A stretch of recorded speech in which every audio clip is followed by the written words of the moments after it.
Hello दोस्तों, आप लोग कैसे हैं। आप लोगों का स्वागत है एस आर्ट लर्निंग में। इस चैनल के माध्यम से आप लोगों को डेली डिक्टेशन और आउटलाइन दोनों प्रोवाइड किया जाता है। और इस चैनल पर दो डिक्टेशन बोला जाता है, एक दैनिक जागरण का और एक हिंदुस्तान का।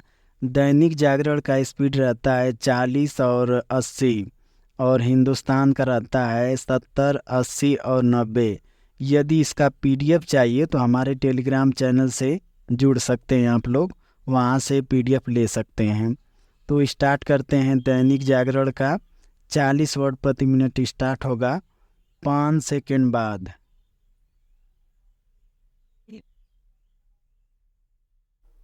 स्टार्ट।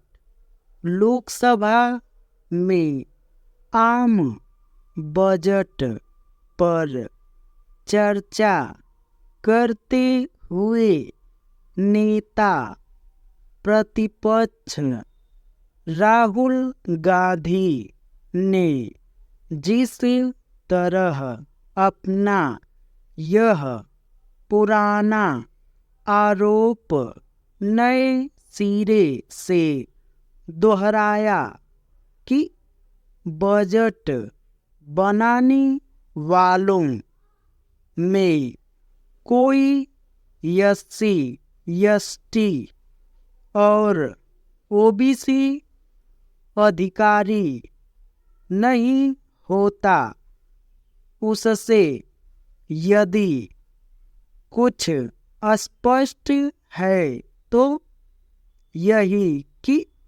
वह समाज को बांटने वाली विभाजनकारी राजनीति पर अड़े हैं।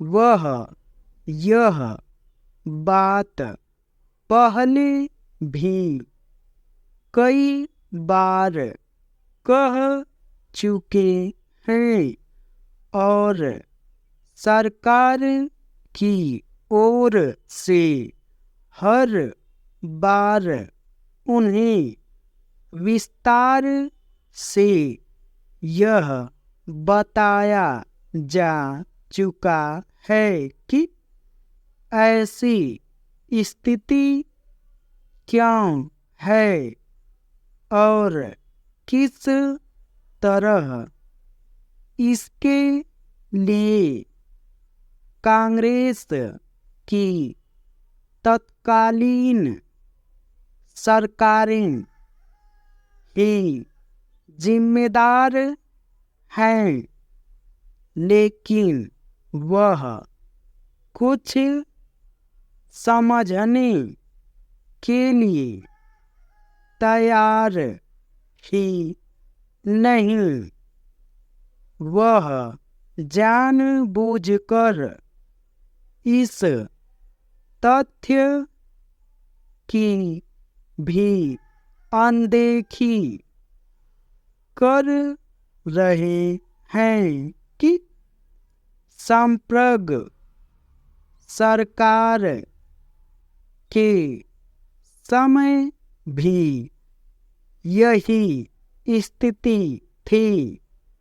वैसे तो उच्च स्तर की नौकरशाही में यथासंभव सभी वर्गों का प्रतिनिधित्व होना चाहिए, लेकिन शासन के हर फैसले में शामिल अधिकारियों की जाति गिनना खतरनाक जातिवादी राजनीति है।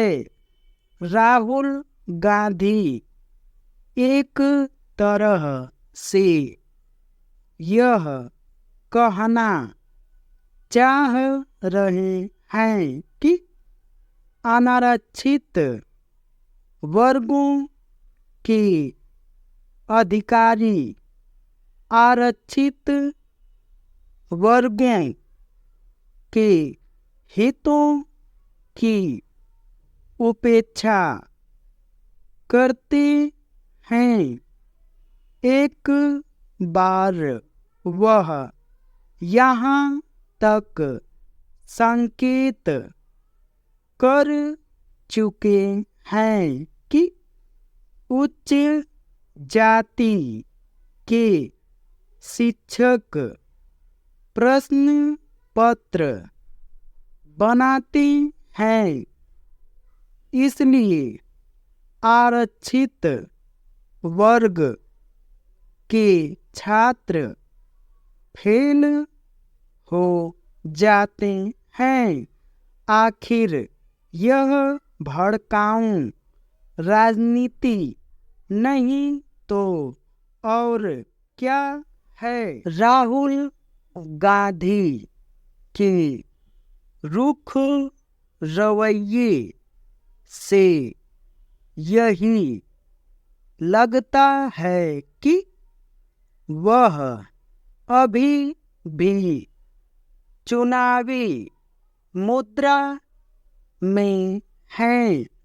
आखिर वह जो कुछ मोदी सरकार से चाह रहे हैं उसे कांग्रेस संगठन और साथ ही अपने दल द्वारा शासित राज्य सरकारों में क्यों लागू नहीं कर रहे हैं? क्या मोदी सरकार ने उन्हें ऐसा करने से रोक रखा है?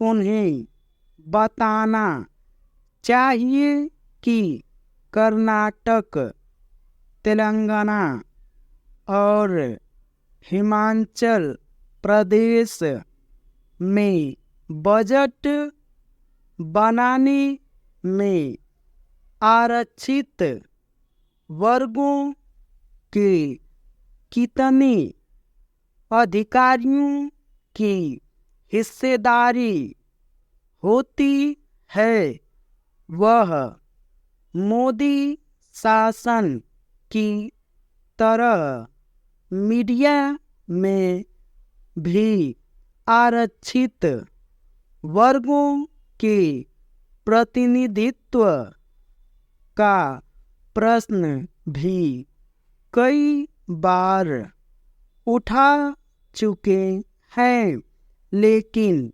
यह देखने को तैयार नहीं कि आखिर उनके परिवार के प्रभुत्व वाले मीडिया संस्थान में इन वर्गों के कितने लोगों की हिस्सेदारी है।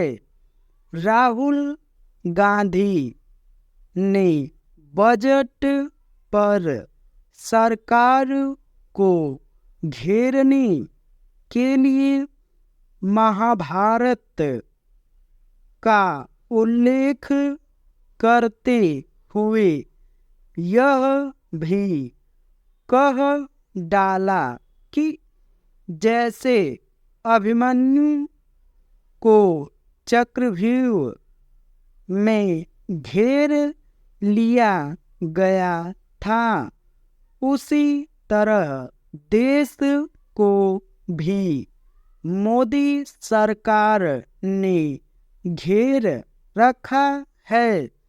उन्होंने प्रधानमंत्री समेत जिन 6 लोगों को इस घेराबंदी के लिए जिम्मेदार ठहराया, उसमें अंबानी, अदानी के साथ राष्ट्रीय सुरक्षा सलाहकार और आरएसएस प्रमुख को भी शामिल कर लिया।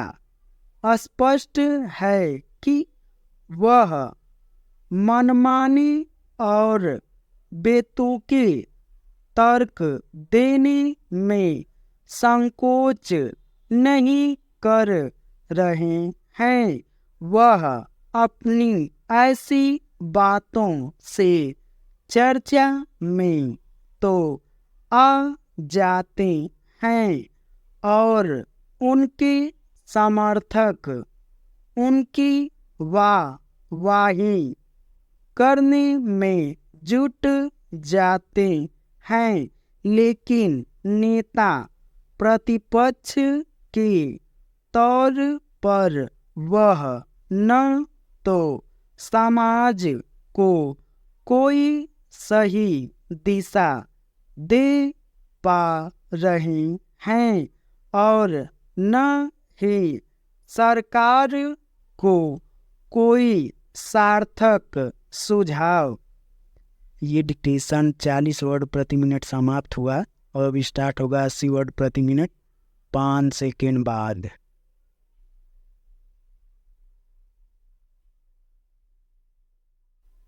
स्टार्ट। लोकसभा में आम बजट पर चर्चा करते हुए नेता प्रतिपक्ष राहुल गांधी ने जिस तरह अपना यह पुराना आरोप नए सिरे से दोहराया कि बजट बनाने वालों में कोई SC/ST और OBC अधिकारी नहीं होता, उससे यदि कुछ स्पष्ट है तो यही कि वह समाज को बांटने वाली विभाजनकारी राजनीति पर अड़े हैं।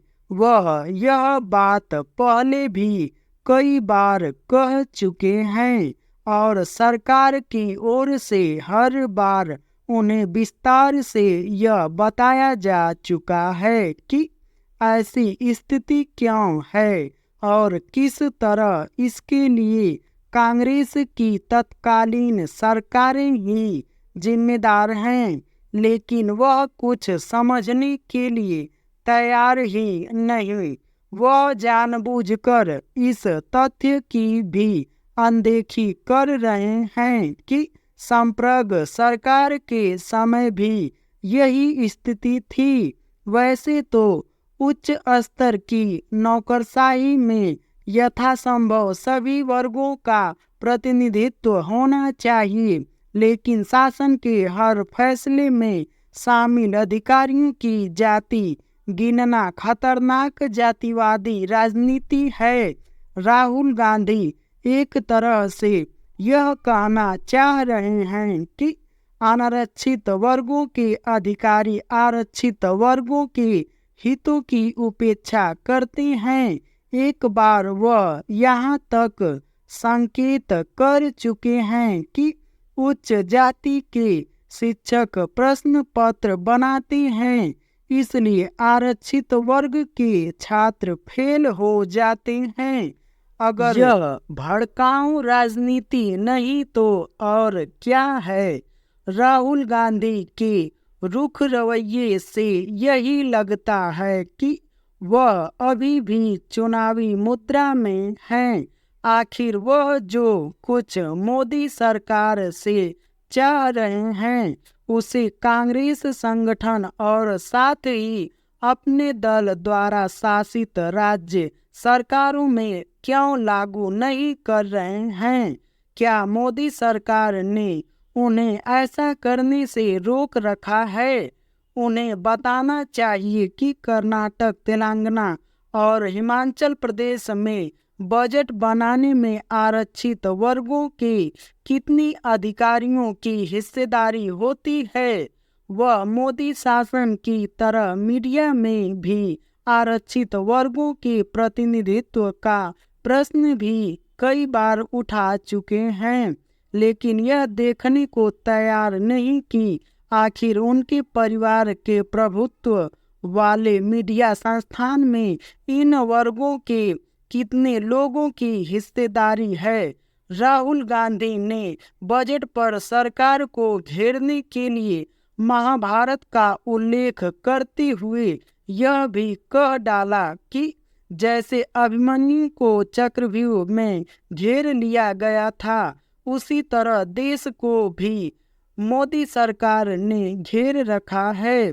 उन्होंने प्रधानमंत्री समेत जिन 6 लोगों को इस घेराबंदी के लिए जिम्मेदार ठहराया, उसमें अंबानी, अदानी के साथ राष्ट्रीय सुरक्षा सलाहकार और आरएसएस प्रमुख को भी शामिल कर लिया।